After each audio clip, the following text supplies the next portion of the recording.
Ça va être le feu. Vendredi soir, le 23 rue des Vieilles Vignes n'était plus seulement une adresse géographique, mais un hôtel spirituel d'où sortaient des jugements proclamés vers les extrémités de la terre.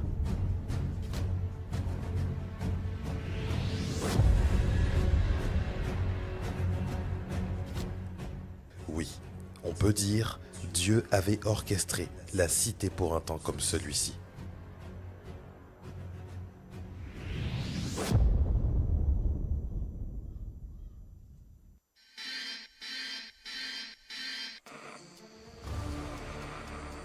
Je fais cet audio pour vous appeler à la prière. La cérémonie des Jeux Olympiques a permis au royaume des ténèbres de répandre une horde d'esprits méchants et dont la particularité est d'abord le rejet total de Christ. Dans un pays comme la France où la peine de mort a été abolie, pourquoi avoir introduit cette scène de Marie-Antoinette, la femme du dernier roi de France, décapitée? Cette scène-là, c'était la décapitation de l'épouse de Christ qui était proclamée, prophétisée, annoncée.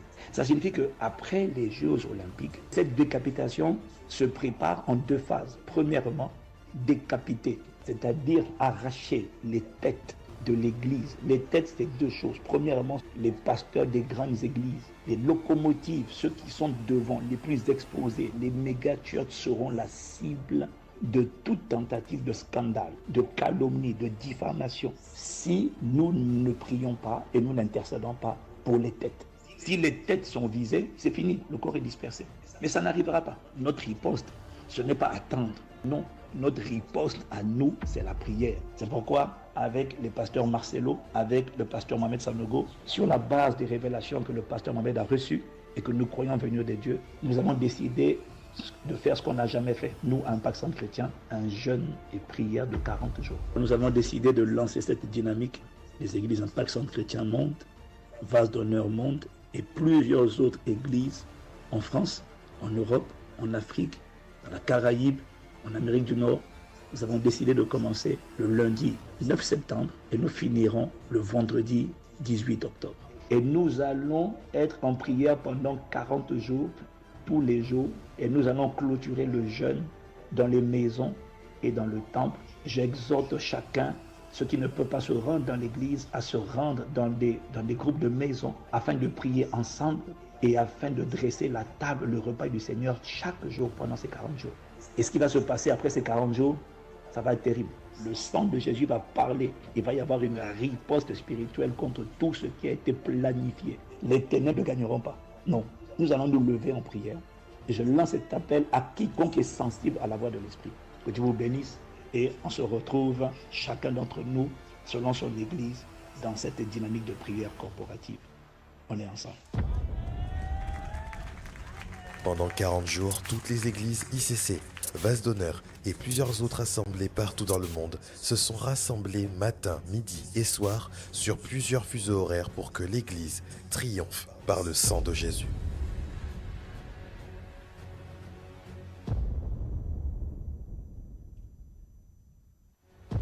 Les 40 jours de jeûne et prière ont également permis de se rassembler dans les maisons pour prier, en famille, à travers les familles d'impact. Attention, celle de l'épouse de Christ. Et vous savez, il y a des choses, vous vous dites, c'est sûrement pour un moment comme celui-ci. Je me souviens lorsque l'apôtre Ivan avait la vision de ce site, il priait pour trouver le nom. Il a dit, il voit un hôtel à partir duquel le nom du Seigneur serait proclamé sur la francophonie. Alléluia. Donc pendant longtemps, on était dans le nom, l'hôtel. Après, les gens disent, non, ça peut effrayer, on peut penser, donc on a espéré atténuer pour aller vers la cité. Sinon, le nom prophétique d'ici. De l'hôtel partent des voix et des proclamations. Et Dieu a dit à son serviteur, l'apôtre Ivan, de lui bâtir à Paris un hôtel dont la voix qui allait parler. Et Dieu a fait en sorte que, avant le lancement de ces Jeux Olympiques, l'hôtel royal, c'était déjà là.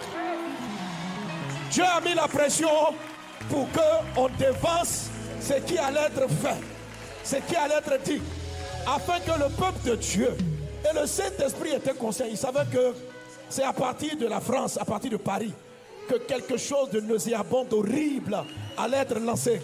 Alors Dieu a mis à son cœur, à son serviteur, d'abord il dit, mon fils, il faut que tu accélères. Aujourd'hui, on va fonctionner en mode hôtel royal. Alléluia. Vous aviez médité de me faire du mal. Dieu l'a changé en bien pour accomplir ce qui arrive aujourd'hui, pour sauver la vie à un peuple nombreux. Amen. Réveillez-vous, Église de Jésus, lève-toi et conquiert les nations. Prêche la parole, sauve beaucoup de vies. Sauve beaucoup de vies. On n'a pas honte de témoigner de notre Seigneur. Le temps est venu pour nous de nous lever. Ah, ces 40 jours sont comme un carburant dans la foi des chrétiens. Ça va produire quelque chose d'accéléré.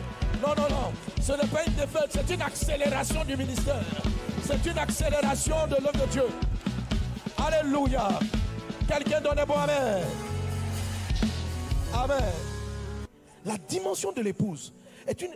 Dieu a besoin de l'épouse quand l'église est menacée. L'intercession qui va faire bouger, ce n'est pas l'intercession des fils, c'est l'intercession de l'épouse. Oui. Amen. Le niveau de réclamation auquel le monde a affaire, c'est un niveau donc qui est le degré de Aman. C'est-à-dire quelqu'un qui est capable de sortir des textes, des lois qui condamnent l'humanité. Et Dieu même est obligé de dire, non, c'est moi qui ai condamné, c'est moi qui ai dit, celui qui fait savoir va ceci. Les textes qui condamnent l'humanité sont les lois que Dieu a mises pour protéger la vie. Dieu a mis des lois, mais chacune de ces lois-là, nous les avons toutes effreintes. Et elles crient contre nous. Et Dieu ne va pas revoir sa parole, mais il faut une autre dimension. Il faut quelqu'un qui est capable de rentrer dans un niveau d'intimité. Il fallait des gens comme les Esther, pour que le roi explique à Esther qu'il a une autre manière de contrecarrer le niveau de leur réclamation. Et il va appeler Esther et Mardoché dans sa chambre. Il va leur dire, voilà comment on va faire. Le texte dit ceci, et il a écrit encore un autre décret pour armer les Juifs, pour les préparer afin qu'ils renversent la situation. Parce que ce qui a détruit Aman, c'était l'épouse. Ce n'était pas la prière de tous les chrétiens. C'était le rôle de l'épouse. Et l'épouse, lorsqu'il veut massacrer les gens, il y a quelqu'un qui est capable de rencontrer le roi où personne ne peut le voir et qui est capable de plaider. Le monde a besoin des chrétiens maintenant qui sont préparés pour voir la gloire. Des chrétiens épouses. Oui. Seule l'épouse peut s'asseoir avec le roi sur son trône. Vous savez ça? Le fils de la reine, le fils du roi, ne peut pas monter dans la voiture décapotable et puis saluer avec le roi. Non. L'épouse peut le faire. Le roi est assis, l'épouse a droit légal. Donald Trump, il s'est battu en 2017, il avait gagné. Il s'est battu pour gagner les élections. Il s'est battu et il a gagné. Et quand il a gagné, on n'a pas voté sa femme. Mais parce qu'elle est son épouse, elle a partagé sa gloire. C'est-à-dire, elle est assise avec lui. Vous ne l'avez pas élu. Mais elle prend Air Force One. Vous ne l'avez pas élu. Mais tous les avantages du roi, elle est au palais présidentiel. Elle a la Maison Blanche. Vous avez voté le président, mais sa femme partage sa gloire. Que tu n'aimes pas sa tête, dès l'instant où elle est sa femme, qu'elle soit juste, quelles que soient ses failles, le niveau de dimension, c'est ce qu'on appelle la gloire. Seul dans la dimension de l'épouse, on peut partager la gloire d'un roi. La dimension de fils ne peut prendre que l'héritage d'un roi. Comment est-ce que tu te prépares? C'est lorsque tu bascules ta relation avec Dieu, pas juste, papa, donne-moi. Mais tu choisis de le suivre et de le servir juste par amour. Amen. Parce que tu l'aimes. Écoutez, il y a des gens qui ne commettent pas l'impudicité pour éviter d'aller en enfer. Eux là, ils seront sauvés parce qu'ils sont saints. Mais, vous savez, je peux ne pas commettre l'impudicité pour différentes raisons. Il y a des gens qui prient, pas parce qu'ils aiment Dieu, mais parce qu'ils ont peur de ce qui peut leur arriver. L'église doit quitter l'étape où on avait besoin de vous motiver. Venons, on va prier pour votre délivrance. Venons, on va prier. Et les gens ne jeûnent et qui prient que lorsque leurs intérêts sont en danger, quitter cette étape charnelle, c'est terminé. Le temps de l'épouse est arrivé. Nous devons rentrer dans la dimension de l'épouse où nous ne prions plus, ne jeûnons plus pour sauver notre vie.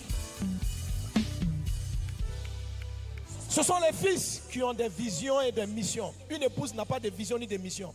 Une épouse n'a que pour mission et pour vision les projets de son mari.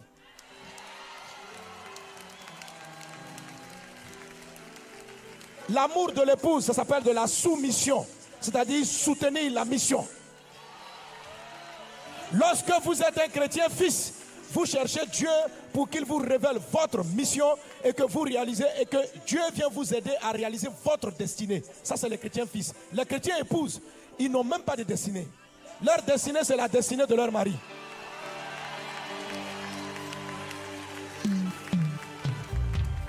Si vous regardez la télé avec votre fils, ou bien votre fille, vous regardez la télé, et puis votre fils se met à admirer un journaliste. Une journaliste, il la regarde, il dit waouh, elle est belle, elle est trop belle.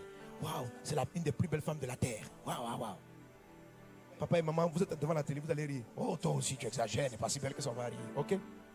Ça fait rien. Maintenant, si c'est une femme qui est journaliste, et puis le mari, devant sa femme, waouh, elle est belle. Oh là là là là là là là là là. La femme à côté, est-ce que tu sais que c'est une crise conjugale? Écoutez, dans cette dimension, ce qui n'est pas un péché pour un fils, l'est pour des mariés. Lorsqu'on est marié, ton conjoint ne veut pas voir que tu aimes quelque chose, que tu es trop fan d'une chose. C'est-à-dire que quand tu parles du football, quand tu es en train de décrire PSG, tu vois la manière dont tu parles, Dieu est jaloux. Dieu dit adultère. Tu dis mais j'étais trompé comment? Il dit avec ton équipe préférée de football. Pour cette équipe, tu es capable de veiller. Pour cette équipe, tu trembles. Pour cette équipe, tu descends tôt du travail. Pour cette équipe, pour cette équipe, pour cette équipe. Un fils peut faire ça. Ça ne fait rien au père. Ça ne fait rien à Jésus. Mais quand tu veux rentrer dans la dimension de l'épouse, considère tout ce qui te passionne. Et puis dis, je vais donner plus à mon époux que cela. Vous voulez être prêt? C'est comme ça on se prépare. Vous voulez rentrer dans la dimension de l'épouse? Sacrifiez, mourrez à tout ce qui vous passionne.